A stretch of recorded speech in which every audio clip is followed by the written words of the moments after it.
जैसा कि आप सभी लोग जानते हैं कि 25 नवंबर 2025 यानी मंगलवार को पड़ रही है मार्गशीर्ष मास की विवाह पंचमी तिथि। और दोस्तों यह वह तिथि है जो मार्गशीर्ष मास में पड़ने वाली सबसे बड़ी तिथि है, क्योंकि यह मंगलवार के दिन पड़ रही है और इसका बहुत ही बड़ा और विशेष महत्व होता है। पूज्य गुरु जी ने कहा है कि अगर कभी भी मौका लग जाए और मार्गशीर्ष महीने की विवाह पंचमी तिथि मंगलवार को पड़ जाए तो आप लोगों को एक छुटकी काला तिल वाला उपाय तो अवश्य ही करना चाहिए। इन दोनों का संयोग बहुत ही कम आता है। इसी के साथ में गुरुजी ने अपनी शिव पुराण कथा में बताया है कि इस दिन आपको एक छुटकी काला तिल वाला उपाय तो आपको अवश्य ही करना चाहिए, क्योंकि ऐसा दिन पूरे साल में सिर्फ एक ही बार आता है। और दोस्तों आप सभी लोग जानते हो कि मंगलवार पंचमी तिथि का अगर सबसे बड़ा कोई उपाय है तो वह एक छुटकी काला तिल वाला उपाय है। तो दोस्तों मंगलवार पंचमी तिथि के दिन आप लोगों को इस एक छुटकी काला तिल वाला उपाय को जरूर करना है। बहुत सारे लोग होंगे जिन लोगों ने इस उपाय को ना किया हो, मतलब पूरा साल निकल गया, उन्होंने किसी भी दिन इस छुटकी काला तिल वाला उपाय को ना किया हो। पर दोस्तों आपके पास एक आखिरी मौका बचा हुआ है जो कि 25 नवंबर मंगलवार पंचमी तिथि के दिन है। इस दिन आप लोगों को इस वाले उपाय को जरूर कर लेना है। भले ही आपने पूरे महीने भर इस उपाय को ना किया हो, पर अगर आपने इस महीने के मंगलवार पंचमी तिथि के दिन अगर इस वाले उपाय को कर लिया तो आपको इस उपाय को करने का वह फल मिलेगा जिसकी आपने कभी कल्पना भी नहीं करी होगी। इसीलिए आप लोग इस वाले उपाय को एक बार जरूर कर लेना है ताकि आप लोगों के हाथ से यह मौका ना जा सके और आपको इस उपाय को करने का फल मिल सके। दोस्तों यह उपाय पंडित जी ने अपनी अभी की ही श्री शिव महापुराण की कथा में बताया है। उपाय को आज हम आपको बहुत अच्छे से समझाने वाले हैं। इस वीडियो को देखने के बाद इस उपाय को समझने के लिए आपको कोई और वीडियो को देखने की जरूरत नहीं पड़ेगी। तो चलिए दोस्तों उपाय को शुरू करते हैं। देखिए यह इस मार्गशीर्ष महीने के मंगलवार पंचमी तिथि के दिन यह इतना खास होता है, इतना महत्वपूर्ण होता है। देखा गया है कभी कभी बड़े बड़े पूजा पाठ अनुष्ठान से जो मनोकामना पूर्ण नहीं होते वो मार्गशीर्ष महीने की मंगलवार पंचमी तिथि के दिन एक छोटे से उपाय करने से ही आपकी मनोकामना पूर्ण हो है। और बहुत सारे लोगों ने इस उपाय को किया भी है और उनको इस उपाय को करने का फल भी जरूर मिला है। अगर आप लोग भी इस उपाय को करना चाहते हैं तो आप इस उपाय को पहले अच्छे से समझ लेना, सुन लेना, उसके बाद करना, आपको इस उपाय का फल जरूर मिलेगा। और इस उपाय को कर लेने से आपके घर में चाहे किसी भी प्रकार की दोहक और समस्या क्यों ना चल रही हो, आपको उसका कारण भी नहीं पता है कि भाई यह समस्या किस कारण से चल रही, उसका कुछ भी कारण हो सकता है, जैसे पितृदोष हो सकता है या किसी भी तरह का मंगल दोष भी हो सकता है। तो इस दिन आप लोगों को ये वाला उपाय कर लेना है। ये एक ऐसा उपाय है जिस उपाय को अगर किसी विशेष दिन पर किया जाए तो भाई उस विशेष दिन का जो है वो तो हमें मिलता ही मिलता है, पर हमने उस दिन पर इस उपाय को किया है तो हमें उससे भी बड़ा फल मिलता है और फल बहुत जल्दी मिलता है, क्योंकि आप इस उपाय को बहुत ही बड़े और विशेष दिन पर रहे हो। तो चलिए अब उपाय के बारे में बात करते हैं, लेकिन उससे पहले आप लोगों को यह जानना आवश्यक है कि आखिर ये उपाय किस समय करना है, किसको करना है और कैसे करना है। तो चलिए हम आगे आपको वीडियो में एक एक करके बता देते हैं। लेकिन उससे पहले अगर आप लोग हमारे चैनल पर पहली बार आए हैं या फिर मेरी आवाज आज पहली बार सुन रहे हैं तो हमारे चैनल को सब्सक्राइब जरूर कर लेना और इस वीडियो को लाइक करके कमेंट बॉक्स में श्री शिवाय, नमस्तुभयम, ओम नमः शिवाय जरूर टाइप कर देना। तो दोस्तों इस एक छुटकी काला तिल वाला उपाय को हमें इस मंगलवार पंचमी तिथि के दिन कैसे करना है, किसको करना है, किस समय करना है और कहां पर करना है, ये सारे सवालों के जवाब आपको इस वीडियो में मिल जाएंगे। और जो ये वीडियो देखेगा भाई उसको एक छुटकी काला तिल वाला उपाय जरूर करना चाहिए, क्योंकि इस दिन काला तिल का भी बहुत ही बड़ा और विशेष महत्व होता है। और बात आ जाए एक छुटकी काला तिल वाला उपाय की तो ये सोने पे सुहागा वाली बात हो जाती है और ये एक बहुत ही बड़ा उपाय हो जाता है इस मंगलवार पंचमी तिथि का। तो अब दोस्तों इस एक छुटकी काला तिल वाला उपाय को आखिर करना किसको है, सबसे पहले हम लोग वह बात जान लेते हैं। तो देखो घर की जो बड़ी माताएं बहनें होती हैं उन माताओं बहनों में से कोई भी एक बड़ी माता बहन इस वाले उपाय को कर सकती है। और दोस्तों अगर आप तो अपने घर में से सभी सदस्यों को भी इस उपाय को करवा सकते हैं। अगर किसी व्यक्ति की खुद की कोई मनोकामना है, खुद की कोई दुख और परेशानी है जो कि वो अपने लिए ही करना चाहता है इस वाले उपाय को, तो वह खुद अपने लिए भी कर सकता है। बाकी अगर कोई घर में से ऐसा है जो कि अपने पूरे घर परिवार की सुख और शांति के लिए यदि वाला उपाय करना चाहता है तो भाई वो भी कर सकता है, उसमें भी कोई दिक्कत वाली बात नहीं है। कहने का मतलब है कि इस उपाय को हर एक सदस्य भी कर सकता है। और पूरे घर परिवार के सदस्य के लिए घर की बड़ी माताओं बहनों में से कोई एक माता बहन भी कर सकती है। माताएं बहनें अगर घर में उपस्थित ना हो या वो ये वाला उपाय ना कर पा रही हो तो फिर घर का कोई बड़ा सदस्य भी इस एक छुटकी काला तिल वाला उपाय को कर सकता है, चाहे फिर वह पुरुष ही क्यों ना हो, उसमें कोई भी दिक्कत वाली बात नहीं है। उसके बाद में दोस्तों जो अगला प्रश्न निकल आता है वो ये आता है इस उपाय को लेकर कि आखिर इस उपाय को हमें किस समय करना है, सुबह के समय करना है कि शाम के समय करना है। तो देखो इस वाले उपाय को आप लोग सुबह के समय भी कर सकते हो और शाम के समय प्रदोष काल में भी करना है सकते हो।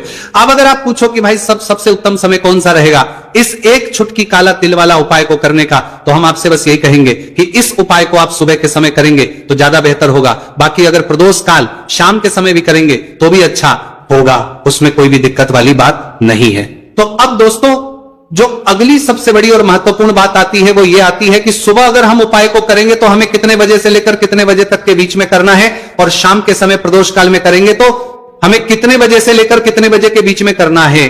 तो देखो सुबह जितनी जल्दी हो सके आप उपाय को करने की कोशिश करना कि अगर किसी कारणवश लेट भी हो जाओ, थोड़ी देर भी हो जाए तो 10 या 11 बजे तक भी आप उपाय कर लेना, पर 12 बजे से ज्यादा देरी ना हो, ठीक है, इस बात का ध्यान रखना। उसके बाद में दोस्तों अगर शाम के समय प्रदोष काल की बात करें, प्रदोष काल का जो समय है होता है वो शाम के 6 बजे से शुरू हो जाता है। मतलब शाम के 6 बजे से लेकर 7 बजे के बीच का जो समय होता है यह समय प्रदोष काल का समय होता है। तो आप उपाय को 7 या 8 बजे के बीच में भी कर सकते हो, मतलब शाम के 6 बजे से रात 8 बजे के बीच में आप कभी भी इस वाले उपाय को कर सकते हो, उसमें कोई भी दिक्कत वाली बात नहीं है।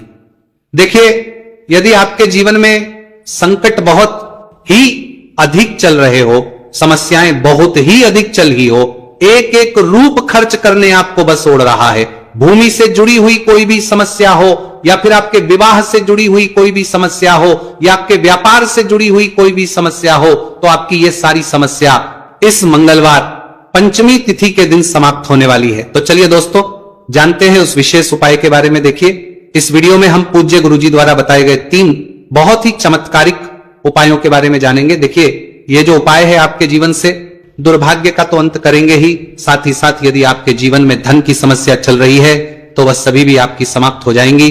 देखिए गुरुजी ने बताया है कि जब भी मंगलवार पंचमी तिथि का दिन पड़े तो हमें कर्ज मुक्ति के लिए कुछ उपाय करने चाहिए, इसी के साथ हमें धन प्राप्ति, भूमि से जुड़े कार्यों और विवाह के लिए भी उपाय करने चाहिए। तो चलिए दोस्तों जानते हैं गुरुजी द्वारा बताए गए सबसे पहले उपाय के बारे में। देखिए यह उपाय विशेषकर उन लोगों को करना है जिनकी भूमि से जुड़ी कोई भी समस्या चल रही हो, यानी कि उनकी भी जमीन से जुड़ी हुई समस्या चल रही है, यानी कि जो लोग मकान खरीदना चाहते हैं या फिर उनका खेत से जुड़ा कोई भी केस चल रहा है, या फिर जिनके भी विवाह में विलंब हो रहा है, या फिर जिन भी लोगों के जीवन में कर्ज बहुत ही अधिक बढ़ने लगा है, कर्ज जो है वह चुका नहीं पा रहे, तो गुरुजी ने कहा है कि ऐसे लोगों को यह उपाय करना चाहिए। देखिए इस उपाय के लिए आपको थोड़े से काले तिल ले लेने हैं। देख आपको मात्र एक चुटकी काले तिल ले लेने हैं, इसी के साथ में आपको थोड़ा सा शहद ले लेना है, फिर सबसे अंत में आपको 1 लोटा शुद्ध जल ले लेना है। तांबे के पात्र के अंदर आपको अपने घर से शुद्ध जल ले लेना है और इन सभी सामग्रियों को आपको लेकर के पहुंच जाना है भगवान शिव के मंदिर में। देखिए पूज्य गुरुजी ने बताया है कि इस उपाय को आप सुबह से लेकर के शाम तक किसी भी समय में कर सकते हैं। देखिए मंदिर पहुंचने के आप जो काले तिल लेकर के गए थे उनमें आपको थोड़ा सा शहद लगा लेना है। देखिए आप जो शहद लेकर के आए हैं उस शहद में आपको ये काले तिल अच्छे से डुबो देना है और शहद से युक्त ये जो काले तिल हैं इन्हें आपको शिवलिंग पर अर्पित कर देने हैं, या फिर आपको शिवलिंग के चारों तरफ अच्छे से काले तिल का लेपन कर देना है। पूज्य गुरुजी ने बताया है कि लेपन करते समय यदि आपके जीवन में कर्ज से जुड़ी समस्याएं चल रही हैं, लेपन करते समय आपको आर्यन मुक्तेश्वर महादेव का स्मरण करना है, या फिर आपके जीवन में विवाह से संबंधित या फिर जमीन से संबंधित कोई भी समस्या चल रही है तो फिर आपको मंगलेश्वर महादेव का स्मरण करना है। इसके बाद जो आप जल लेकर के आए हैं उसे आपको धीरे धीरे शिवलिंग पर अर्पित कर देना है, तथा आपको लगातार शिव महापुराण के मूल मंत्र श्री शिवाय नमस्तुभयम इस मंत्र का जाप करते रहना है। पूज्य गुरुजी ने बताया है कि सिर्फ एक मंगलवार पंचमी तिथि यह उपाय करके देखना और आप स्वयं देखेंगे कि 2 से 3 महीने के अंदर आपके जीवन से जुड़ी हुई जो भी समस्याएं हैं बस सभी समस्या बहुत ही जल्द महादेव की कृपा से दूर होने लगेगी। तो दोस्तों इस प्रकार से आपको यह पहला उपाय ना है, अब हम जानते हैं दूसरे विशेष उपाय के बारे में। देखिए, इस उपाय के लिए आपको एक प्यारी सी बेलपत्र ले लेनी है। इसी के साथ में एक लोटा शुद्ध जल लेना है तांबे के पात्र के अंदर, और इसी के साथ में आपको थोड़ा सा शहद ले लेना है। देखिए, मंगलवार का दिन है और मंगलवार पंचमी तिथि के दिन यदि हम शहद का उपाय करते हैं तो इससे महादेव हमसे बहुत ही अधिक प्रसन्न होकर के हमारी मनोकामना को परिपूर्ण करते हैं। देखिए दोस्तों, यदि आपको बेलपत्र नहीं मिल पाती है तो आप भगवान शिव के शिवलिंग पर जो बेलपत्र छड़ी हुई होती है उसे शुद्ध जल से धो करके उसका उपयोग कर सकते हैं। तो इन सभी सामग्रियों को आपको भगवान शिव के मंदिर में लेकर के पहुंच जाना है। गुरुजी ने कहा है कि इस उपाय को भी आप सुबह से लेकर के शाम तक किसी भी समय में कर सकते हैं। देखिए, मंदिर पहुंचने के बाद आपके पास जो एक बेलपत्र है और बेलपत्र की जो सबसे बड़ी वाली पत्ती होती है और उसकी जो चिकनी साइड होती है उस पर आपको अच्छे से शहद का लेपन कर देना है। यानी कि बेलपत्र की बड़ी वाली पत्ती पर, पूरी ही पत्ती पर अच्छे से शहद लगा देना है। अब देखिए, ये जो बेलपत्र है इसे आपको अपने सीधे हाथ की हथेली पर रखना है और आपके जो भी कार्य अटक रहे हैं। देखिए, बहुत से लोग ऐसे होते हैं जो अपने नौकरी को प्राप्त करने के लिए सालों से तैयारी करते हैं लेकिन उनको नौकरी नहीं प्राप्त होगा पाती है। बहुत से ऐसे लोग होते हैं जो बहुत ही मेहनत करते हैं, धन भक्ति के लिए बहुत अधिक प्रयास करते हैं लेकिन फिर भी उनको धन प्राप्त नहीं हो पाता है। तो गुरुजी ने बताया कि जब भी आपको अपने कार्यों में सफलता ना मिले तो फिर आपको मंगलवार के दिन इस उपाय को अवश्य करना चाहिए। देखिए, अब आपको जिस भी कार्य में सफलता प्राप्ति करनी है उस कार्य को सफल बनाने के लिए आपको महादेव से प्रार्थना कर लेनी है और फिर ये जो एक बेलपत्र है इसे आपको भगवान शिव के शिवलिंग पर अर्पित कर देनी है। देखिए, बेलपत्र की चिकनी साइड जिस पर आपने शहद लगाए हैं वो शिवलिंग से स्पर्श रहेगी और इसकी जो डंडी है वो आपको जलाधारी की ओर रखनी है। इस प्रकार से आपको यह बेलपत्र अर्पित कर देनी है। अब देखिए, आप जो एक लोटा जल लेकर के आए हैं उसे आपको भगवान शिव के शिवलिंग पर धीरे धीरे अर्पित कर देना है। श्री शिवाय नमस्तुभयम इस मंत्र का जाप करते हुए देखिए, जैसे ही यह जल शिवलिंग से होकर के जलाधारी की ओर बह करके आएगा तो इसे आपको थोड़ा सा अपने सीधे हाथ की हथेली में झेल लेना है। इस जल को आपको अपनी दोनों आंखों पर लगा लेना है और इस जल का थोड़ा सा छिड़काव आपको अपने शरीर पर कर लेना है। पूज्य गुरु जी ने बताया है कि जब भी हम मंगलवार के दिन शहद वाली बेलपत्र शिवलिंग पर अर्पित करते हैं तो इससे हमें महादेव हर कार्य में सफलता प्राप्त करवाते हैं। यदि हमें अपनी मेहनत करने के बावजूद भी पर्याप्त मात्रा में सफलता नहीं मिल पा रही है तो गुरु जी ने कहा है कि आपको मंगलवार पंचमी तिथि के दिन यह चमत्कारिक उपाय अवश्य ही कर लेना है। अब दोस्तों, हम जान लेते हैं गुरुजी द्वारा बताए गए तीसरे विशेष उपाय के बारे में। देखिए, इस उपाय के लिए भी आपको मात्र एक लोटा शुद्ध जल ले लेना है तांबे के पात्र के अंदर। फिर इसी के साथ में आपको एक प्यारी सी बेलपत्र ले लेनी है। बेलपत्र आपको ध्यान रखना है कि कैसे भी कटी हुई खंडित नहीं होनी चाहिए।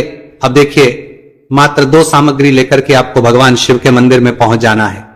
पूज्य गुरुजी ने बताया है कि यह उपाय विशेषकर उन लोगों को करना है जिनकी कोई भी विशेष मनोकामनाएं जो कई दिनों से परिपूर्ण नहीं हो पा रही, चाहे वह विवाह से संबंधित हो, नौकरी से संबंधित हो, व्यापार से संबंधित हो, चाहे किसी भी प्रकार की मनोकामना है जो परिपूर्ण नहीं हो पा रही है तो उसके लिए आपको यह उपाय करना है। देखिए, इस उपाय को भी आप सुबह से कि शाम तक किसी भी समय में कर सकते हैं। देखिए, मंदिर पहुंचने के बाद सबसे पहले तो आप बेलपत्र लेकर के आए हैं, उसे आपको अपने सीधे हाथ की हथेली पर रखना है और आपको महादेव से प्रार्थना करनी है कि हे मेरे महादेव, मेरी ये जो मनोकामनाएं बहुत दिनों से अधूरी है, मैंने कई प्रकार के उपाय कर लिए हैं, कई प्रकार के व्रत कर लिए हैं लेकिन अभी तक मेरी मनोकामना परिपूर्ण नहीं हो पाई है, तो उस मनोकामना को परिपूर्ण करने के लिए प्रार्थना करनी है और ये एक बेलपत्र आपको शिवलिंग पर अर्पित कर देनी है। देखिए, बेलपत्र की जो चिकनी साइड है वो शिवलिंग से स्पर्श रहेगी और इसकी जो है वो आपको जलाधारी की ओर रखनी है। इस प्रकार से आपको यह बेलपत्र अर्पित कर देनी है। इसी प्रकार से आपको यह बेलपत्र अर्पित करनी है। अब देखिए, आप जो एक लोटा शुद्ध जल लेकर के आए हैं इसे आपको धीरे धीरे शिवलिंग पर अर्पित कर देना है। इस मंत्र का जाप करते हुए देखिए, जल अर्पित करते हुए आपको कम से कम 11 बार श्री शिवाय नमस्तुभयम या फिर ओम नमः शिवाय इस मंत्र का जाप कर लेना है।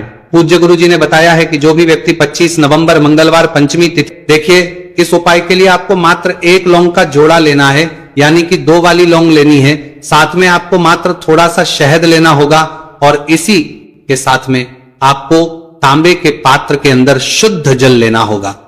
अब देखिए, इन सभी सामग्रियों को लेकर के आपको भगवान शिव के मंदिर में पहुंच जाना है। देखिए, ये उपाय आप सुबह से लेकर शाम तक कर सकते हैं। तो वो सबसे पहले तो आपके पास जो 2 वाली लौंग है, उन्हें आपको शहद के अंदर अच्छे से डुबोना है, यानी कि दोनों लौंग पर आपको अच्छे से शहद का लेपन करे है। अब आपको जो आपके पास एक लोटा जल है, सबसे पहले तो उसे शिवलिंग पर धीरे धीरे समर्पित करना है और श्री शिवाय नमस्तुभयम इस मंत्र का जाप करते हुए समर्पित कर देना है।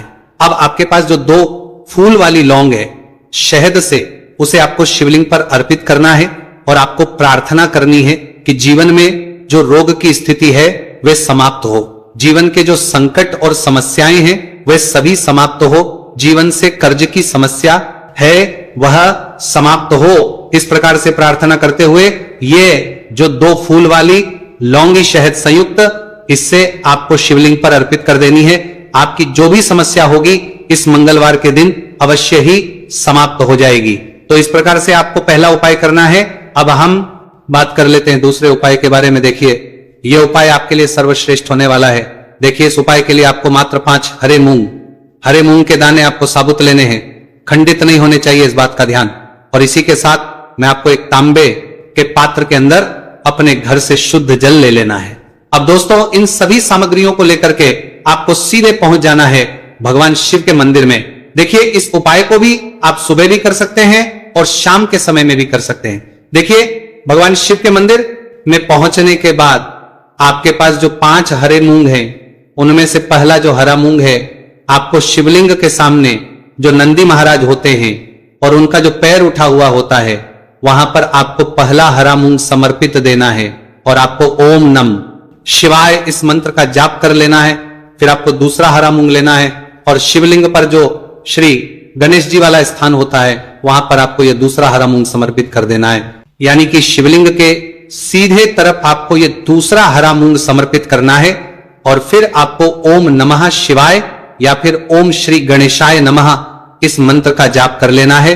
तीसरा हरा मूंग का दान आपको भगवान शिव सबसे प्रिय पुत्री माता अशोक सुंदरी वाले स्थान पर समर्पित करना होगा। शिवलिंग की जो जलाधारी होती है, जहां से जल बह करके आता है, उसी जलाधारी के बीच में जो कहीं कहीं उठी हुई लाइन होती है सांप की आकृति के रूप में, वहीं पर आपको तीसरा हरा मूंग समर्पित करना है और फिर आपको ओम नमः शिवाय इस मंत्र का जाप कर लेना है। अब दोस्तों, चौथा जो हरा मूंग है, उसे आपको भगवान कार्तिकेय जी का जो स्थान होता शिवलिंग पर, वहां पर आपको ये चौथा हरा मूंग का दाना समर्पित कर देना है और आपको इस मंत्र का जाप कर लेना है। अब दोस्तों, आपके पास जो 5वां और अंतिम हरा मूंग बचा हुआ है, उससे आपको उसे जल के पात्र के अंदर डाल देना है और इस हरे मूंग से युक्त जल से आपको भगवान शिव के शिवलिंग का अभिषेक कर देना है।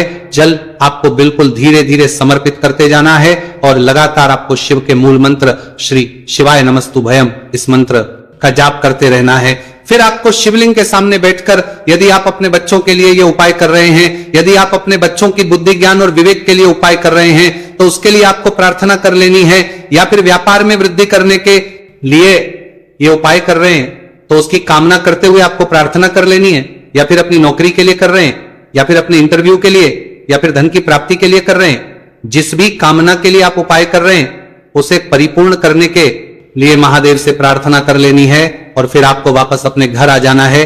पूज्य गुरुजी ने कहा है कि जो भी व्यक्ति इस उपाय को कर लेता है, तो यकीन मानिए आपके जीवन की जो सारे संकट, कष्ट और बाधाएं ही वो सभी समाप्त होंगे। अब हम बात करते हैं अगले उपाय कि इस उपाय के लिए आपको एक दीपक लेना है। दीपक आप मिट्टी का भी ले सकते हैं और शुद्ध आटा मढ़कर उसका दीपक भी आप तैयार कर सकते हैं। दीपक के अंदर गोल प्रयोग करना है और दीपक के अंदर आपको शुद्ध घी का प्रयोग करना है। इसी के साथ में आपको मात्र एक फूल वाली लौंग लेनी होगी। अब ये एक दीपक और एक फूल वाली लौंग लेकर के सीधा आपको पहुंचना होगा बरगद के वृक्ष के। वहां पर देखिए, सबसे पहले तो आपके पास जो एक फूल वाली लौंग है, उससे आपको बरगद के वृक्ष की जड़ में समर्पित करना है। देखिए, अगर आपके जीवन में कोई भी संकट आने वाला है, कोई भी बड़ा कष्ट आने वाला है, तो वह इस उपाय के माध्यम से दूर होने वाला है। महादेव की विशेष रहेंगी कि जो भी संकट आपके जीवन में आने वाला होगा वह भी दूर हो जाएगा। तो आपको एक लौंग समर्पित करनी है बरगद के वृक्ष की जड़ में और वहीं पर आपको जो है गोल बाती वाला दीपक जो आप लेकर के गए हैं, उससे भी वहां पर प्रज्वलित कर देना है। वटकेश्वर महादेव का स्मरण करते हुए देखिए, जब भी आपको जीवन में इस साल लगने लगे कि आपके जीवन में कुछ भी अच्छा नहीं चल रहा है, तब भी आपको ये उपाय करना है। तो इस प्रकार आपको ये उपाय करना है। अब हम जान लेते हैं चौथे विशेष उपाय के बारे में। देखिए, यदि आपके विवाह में शादी में कोई भी समस्या आ रही है, यदि आपका जो कर्ज है वो दिन पर दिन बढ़ते ही जा रहा है, तो आपको ये चमत्कारी उपाय करना चाहिए। कोई भी समस्या अगर जीवन में है तो उसे दूर करने के लिए आपको ये उपाय करना चाहिए। मंगल दोष से जुड़ी हुई समस्या भी है, तब भी आपको ये उपाय करना चाहिए। देखिए, इसके लिए आपको एक तांबे के पात्र के अंदर अपने घर से शुद्ध जल लेना है और इसी के साथ में आपको एक चुटकी लाल चंदन लेना होगा। अब आपको क्या करना है कि जो लाल चंदन आपने लिया है उसे आपको उससे जल के पात्र के अंदर डाल देना है और ये जल जो है आपको लाल चंदन से युक्त तैयार कर लेना है और ये लाल चंदन से युक्त जल आपको भगवान शिव के मंदिर में लेकर के पहुंचना है। लेकिन ये उपाय भी आप सुबह से लेकर के शाम तक कर सकते हैं। अब तो ये जो लाल चंदन से युक्त जल है, इससे आपको भगवान शिव के शिवलिंग पर धीरे धीरे अर्पित कर देना है और आपको लगातार श्री शिवाय नमस्तुभयम इस मंत्र का जाप करते रहना है। देखिए, यदि आपके जीवन में विवाह से जुड़ी समस्या चल रही है तो आपको मंगलेश्वर महादेव का स्मरण करना है और जीवन में अधिक कर्ज की समस्या है तो आपको आर्यन मुक्तेश्वर महादेव का स्मरण करना है। देखना, आपकी सब तरह की समस्या जल्दी ही समाप्त हो जाएगी।